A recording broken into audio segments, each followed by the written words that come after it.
नमस्कार मु रश्मि आपण मानक स्वागत करुच्ची मो चैनल आम रोषे घर को। आज रेसिपी हूँ सुजीर गोटे पूरापूरी नुआ प्रकार जलखिया रेसिपी। ये बहुत ही इजी तैयारी करबा आ बहुत ही कम तेल रे हमें तैयारी करबा आ जेहेतु एथिरे बहुत सारा वेजिटेबल्स हमें पकेबा तो देह पई भी एटा बहुत हेल्दी। तो आपण इजी नाश्ता बा ब्रेकफास्ट घरे तैयारी करी खाई परिबे और समस्त को एटा बहुत पसंद आसीबो। चलंतु देखिबा आज रेसिपी हमें केमती तैयारी करबा। एई रेसिपी पाई मु एठी नेछि गोटे कप सुजी। एठी हमर नॉर्मल सुजी अछि। ता सहित मु गोटे छोट गिना रे आधा गिना दही नेछि। तापरे ए सब परिबा मु एठी नेछि जेमति कि कोबी किछि बंधा कोबी काटि के रखिछि, किछि गाजर काटि के नेछि, किछि बीन्स काटि के नेछि। तापरे गोटे पियाज को छोट छोट काटि देछि। तापरे किछि ग्रीन मटर नेछि, अल्प टिके अदा काटिकी नहीं, कंचा लंका और धनिया पत्र आपण निजर इच्छा अनुसार जो भी परिबा एठी नहीं पारिबे। तो प्रथमे गोटे बड़ जगार सुजीटा दे दोछि। तापर एठी मु इथिरे दही मिसई दोछि। स्वाद हिसाब रे इथिरे लूण दे देली। तापर एठी छोट 2 चम्मच लंका गुंड दोछि। आपण चाहिले एटा स्किप करि परिबे। अल्प टिके हळदी गुंड दोछि। तापर गोटे छोट चम्मच रो जीरा दे दोछि। गोटे छोट चम्मच रो जीरा गुंड दे दोछि। एबे एथिरे आमे पानी देकी सब जिंस को भल भाबरे मिसई नबा। तो प्रथमे अल्प पानी दबा और एटा को भल भाबरे मिसई दबा। भल करी एटा को गोली नबा जेमति किछि भी बिंडा रहिबनी। तो मु एटा को एबे हाथ रे भल भाबरे गोली नउछि।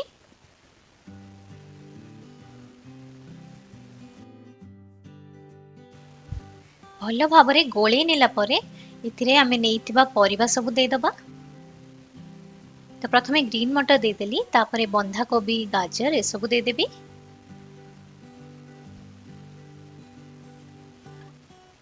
तो आपण चाहिले जो परिबा आपण को पसंद से परिबा इथिरे यूज करि परिबे। तो आपण आलू भी चाहिले छोट छोट करी काटिकी बा करिके नै परिबे। तो मु इथिरे धनिया पत्र अदा ए सब दे देली। एबे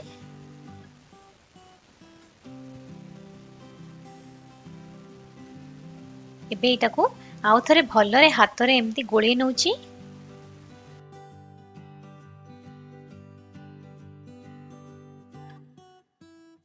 एबे एटा को हमें पाखा पाखी 8-10 मिनिट छाड़ दबा। ताहले सुजीटा भल भाबरे फुली जिवो। तो घोड़े के एटा रखी दउची। 10 मिनिट परे हमें इथरु चेक करि नबा। तो एबे सुजीटा भल भाबरे हमर फुली जाईची आ इटे गोटा गोटा हे कि नाही। तो एबे मु इथरे आ अल्प टिके जेमति कि आधा ग्लास भलिया पानी दे दउची आ एटा को गोटे मोटा बैटर भलिया कर दउची।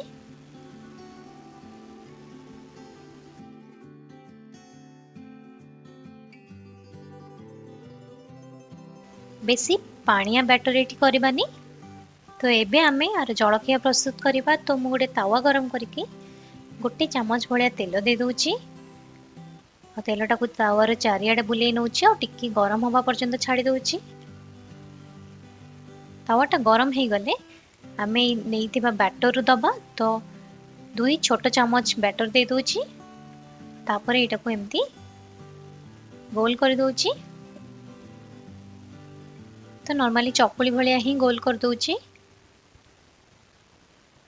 तापरे ऊपर आउ टिक्के तेल दे दउची एम्ति। तापर एटा को घोड़े की 2-3 मिनिट लो फ्लेम रे छाड़ी दबा एटा। तो पाखा पाखी 3 मिनिट परे मु चेक करि नउची।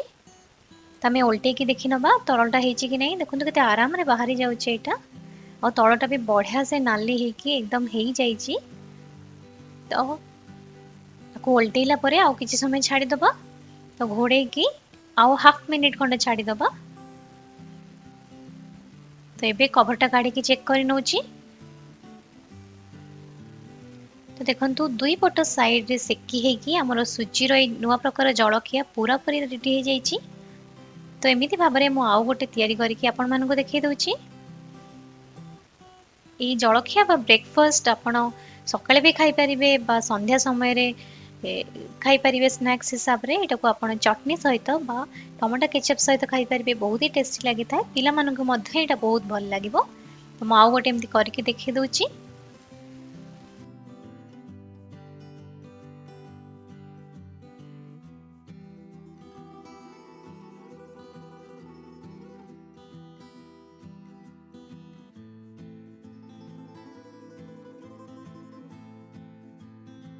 तो रेडी हो गला हमर गरमा गरम हेल्दी टेस्टी नाश्ता बा स्नैक्स बा ब्रेकफास्ट भी आपण एटा खाई परिबे। तो मु काटिके देखै दउची केते बढ़िया हेछि।